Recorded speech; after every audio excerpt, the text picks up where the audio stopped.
Hello students, आज हम फिर से class 10th maths chapter first का प्रश्नावली 1.2 के जो नेक्स्ट सम्स बाकी रह गए थे उनको सॉल्व करेंगे।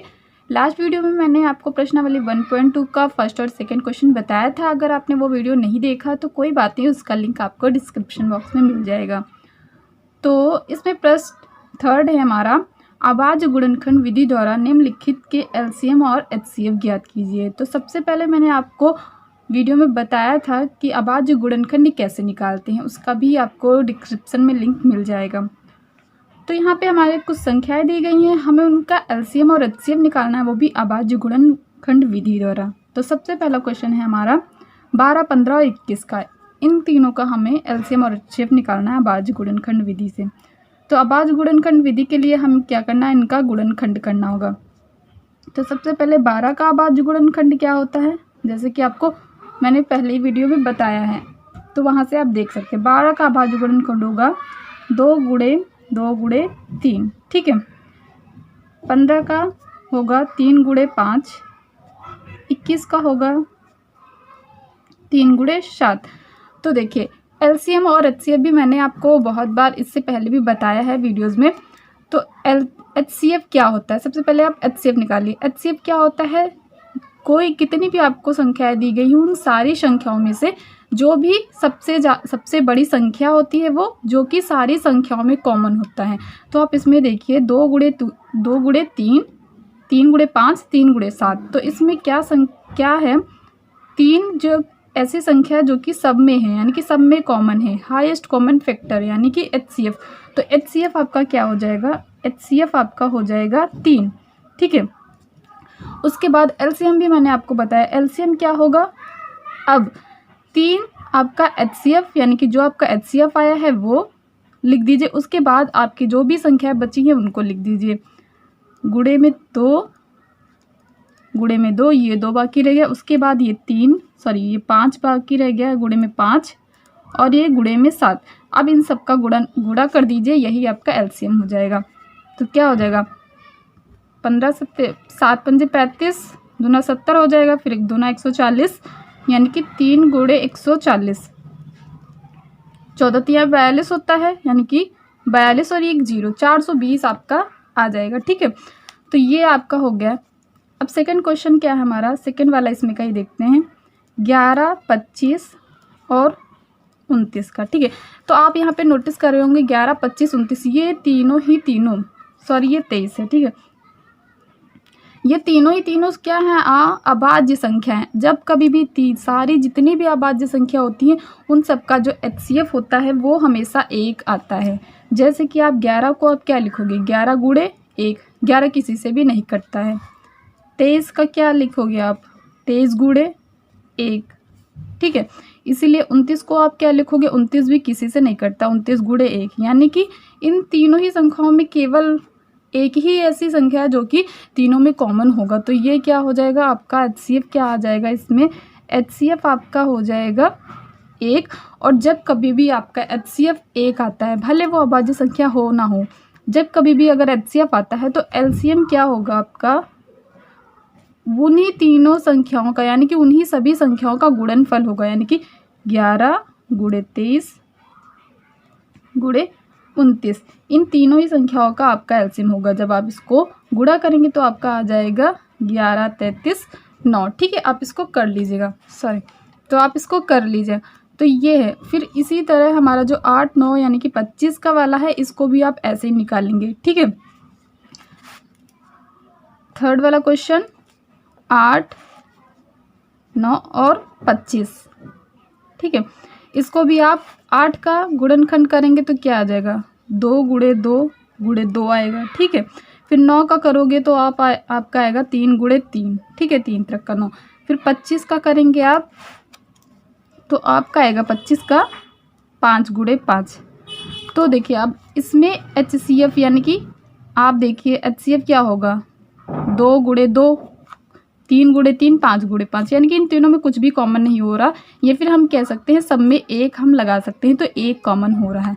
तो पहले ही जैसी वाली बात आ गई, यानी कि हमारा यहाँ पे HCF क्या हो जाएगा, HCF हमारा हो गया 1, ठीक है। तो जब कभी भी मैंने आपको बताया, जब कभी भी HCF आपका अगर 1 आता है तो LCM क्या हो जाएगा, वो जितनी भी संख्याएं हैं उन्हीं संख्याओं का गुणनफल ही LCM हो जाता है। तो आपको इनमें से लेने की ज़रूरत नहीं पड़ेगी। अगर आप इनमें से भी ये सारी संख्याओं का गुणा करेंगे तो भी वही आएगा। तो क्या हो जाएगा यहाँ पे, LCM क्या हो जाएगा आपका 8 × 9 × 25, ठीक है। तो इन संख्याओं का गुणा करेंगे पूरा यहाँ पे 1800, ठीक है। तो इस तरीके से हम किसी भी संख्याओं का LCM और HCF बहुत ही आसानी तरीके से निकाल सकते हैं। तो अब हम देखते हैं अपना नेक्स्ट क्वेश्चन। तो प्रश्न संख्या हमारी 4 है। ये हमारा क्वेश्चन क्या दिया गया है कि HCF 306 और 657 9 दिया गया है। LCM 306 657 ज्ञात करिए। तो इस क्वेश्चन को पहले आप समझिए। तो देखिए, ये क्वेश्चन आपका मोस्ट इम्पॉर्टेंट है, बोर्ड एग्जाम के लिए मोस्ट इम्पॉर्टेंट आएगा इस टाइप से क्वेश्चन, ठीक है। तो इस क्वेश्चन को आपको अलग अलग तरीके से दे सकता है, बोल सकता है। तो वो कोई 2 संख्या दे देगा, वो कहेगा 2 संख्या 306 657 दी गई हैं, उनका HCF 9 है और LCM उनका ज्ञात करिए। तो इस तरीके से भी ये क्वेश्चन दे सकता है, ज़रूरी नहीं कि आपको इस तरीके से देगा।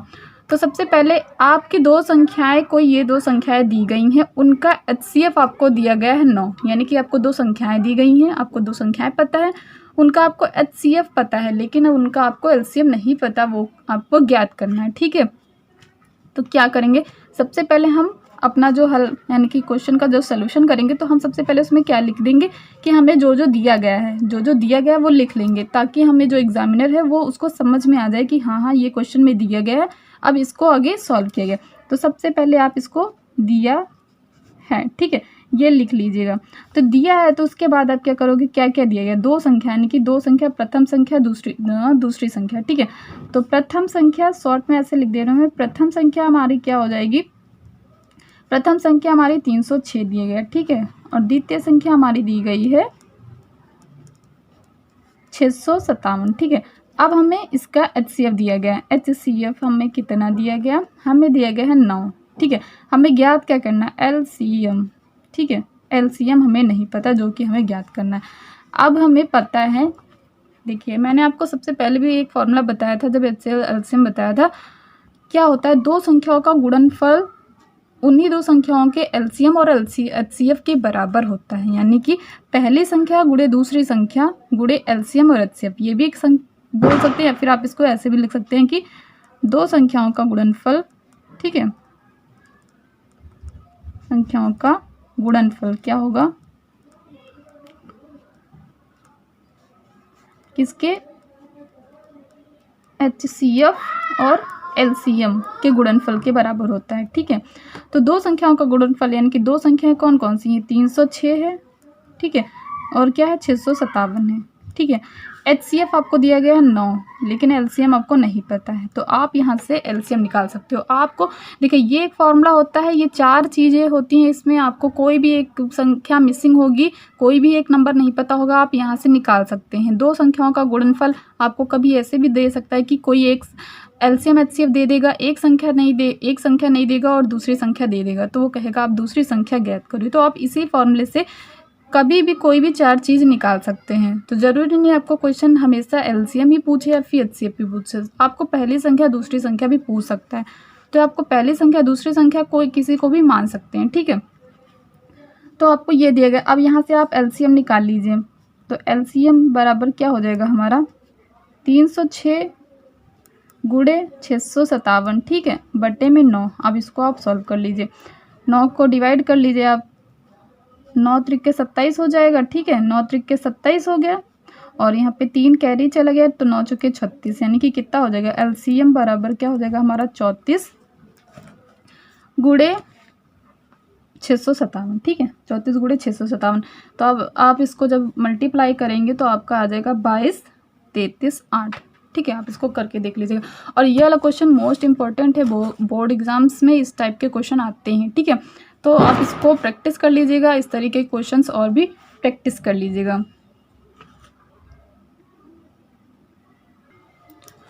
तो अब प्रश्न नंबर 5 हमारा है, जो कि मोस्ट इम्पॉर्टेंट ये भी है, बोर्ड एग्जाम्स में इस तरीके से आते हैं। क्वेश्चन है कि जांच कीजिए कि क्या किसी प्राकृतिक संख्या n के लिए संख्या 6 टू द पावर n यानी कि 6 की पावर n संख्या अंक 0 पर समाप्त हो सकती है। तो पहले आप क्वेश्चन को समझिए, क्वेश्चन को समझने की कोशिश करिए कि क्या कह रहा है, आखिर ये क्या हमसे पूछ रहा है। ठीक है, तो हमें क्या करना है, जांच करना। हमें किस बात की जांच करना है कि क्या किसी प्राकृतिक संख्या n के लिए संख्या इतनी यानी कि 6 की पावर आपको दिया गया है n, यानी कि n यहाँ पे आपको कोई भी नंबर हो सकता है 1 2 3, उसके बाद जो भी आएगा वो संख्या क्या 0 पर समाप्त हो सकती है। तो सबसे पहले आप समझिए, समझने का काम क्या होगा कि सबसे पहले आप समझिए कि अगर कोई भी संख्या है, ठीक है आपकी, तो अगर वो 0 पर समाप्त होती है, जैसे कि आपका हो गया 10, ठीक है, सबसे पहले समझते हैं, जैसे 10 हो गया, 20 हो गया, 30 हो गया, ये क्या होती है 0 पर समाप्त हो रही है।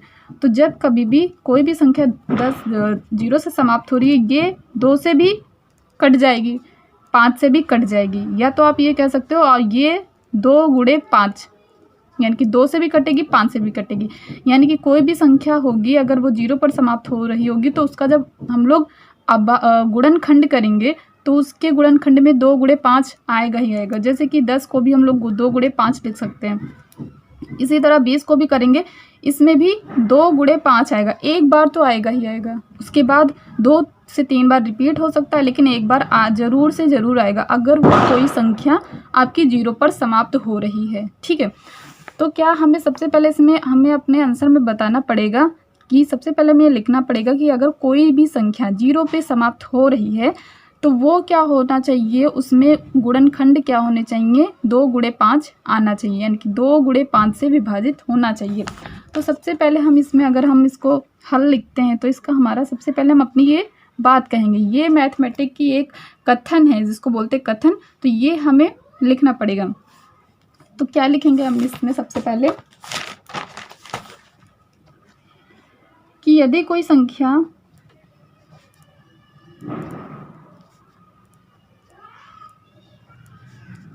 अंक किस पे बोल रहा है कि 0 पर समाप्त होती है, ठीक है, समाप्त होती है, तो वह 10 से विभाजित होनी चाहिए, या फिर आप कह सकते हो 2 गुणे 5 से विभाजित होनी चाहिए, 2 गुणे 5 से विभाजित होनी चाहिए। ठीक है,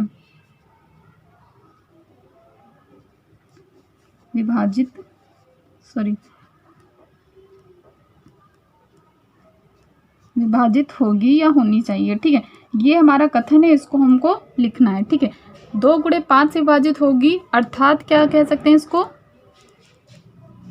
अर्थात 10 से विभाजित होगी।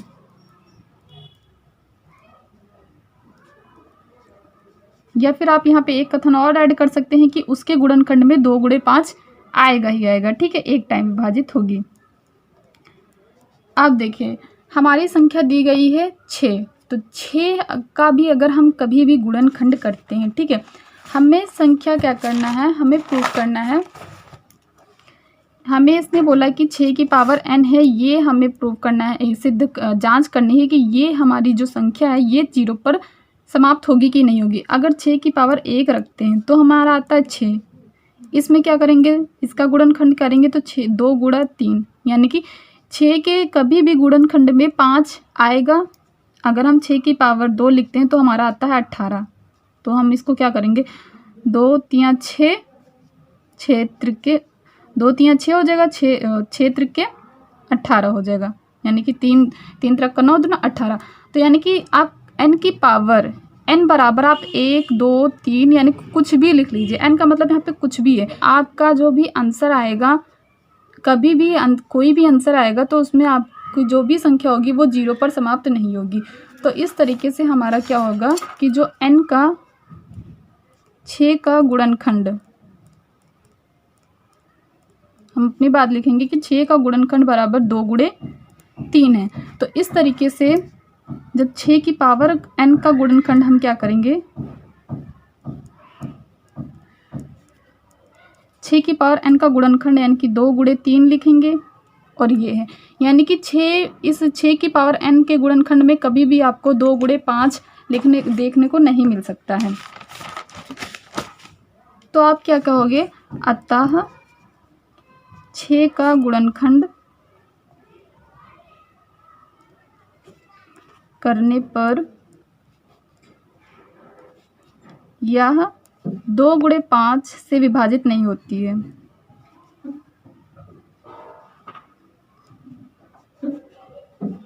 नहीं होती है। तो हम क्या लिखेंगे? तो अतः जो ये 6 की पावर n है, 6 की पावर n कभी भी 0 यानी कि 0 पर समाप्त नहीं होगी। किसी भी संख्या, किसी भी प्राकृतिक संख्या n के लिए, यानी कि हम कोई भी संख्या n ले लें तभी भी वो 0 पर समाप्त नहीं होगी। तो 6 टू द पावर n कभी भी 0 पर समाप्त नहीं होगी। किसी भी संख्या, किसी भी प्राकृतिक संख्या n के लिए, ठीक है, n के लिए। और जो ये लैंग्वेज है, यानी कि जो आपको ये पूरा हिंदी थ्योरी है, ये आपको लिखना ही लिखना पड़ेगा, क्योंकि इसी से आप अपनी बात को सिद्ध कर पा रहे हो, ठीक है। तो इस तरीके से इस वाले प्रश्नों को हल करना होगा। तो ज़रूरी नहीं कि यहाँ पे 6 की पावर n दिया गया हो, आपको क्वेश्चन में यहाँ पे दे सकता है 4 की पावर n, 12 की पावर n, क्योंकि इनके फैक्टर में 2 गुणे 5 आता ही नहीं। 4 का फैक्टर आप करोगे तो क्या आएगा? 4 का फैक्टर 2 गुणे 2 आता है, ठीक है। इसी तरह 4 का फैक्टर करोगे तो जब आप 12 का फैक्टर करोगे तो आपका क्या आएगा? 3 गुणे 4, ठीक है, 4 3 12। तो यानी कि ऐसी संख्याओं में आपका 2 गुणे 5 आ ही नहीं सकता। तो ये संख्या आपकी कभी भी, किसी भी प्राकृतिक संख्या, यानी कि उन संख्याओं का आप कोई भी मान ले लीजिए, पावर में कोई भी मान ले लीजिए, वो कभी भी आपकी 0 पर समाप्त होंगी।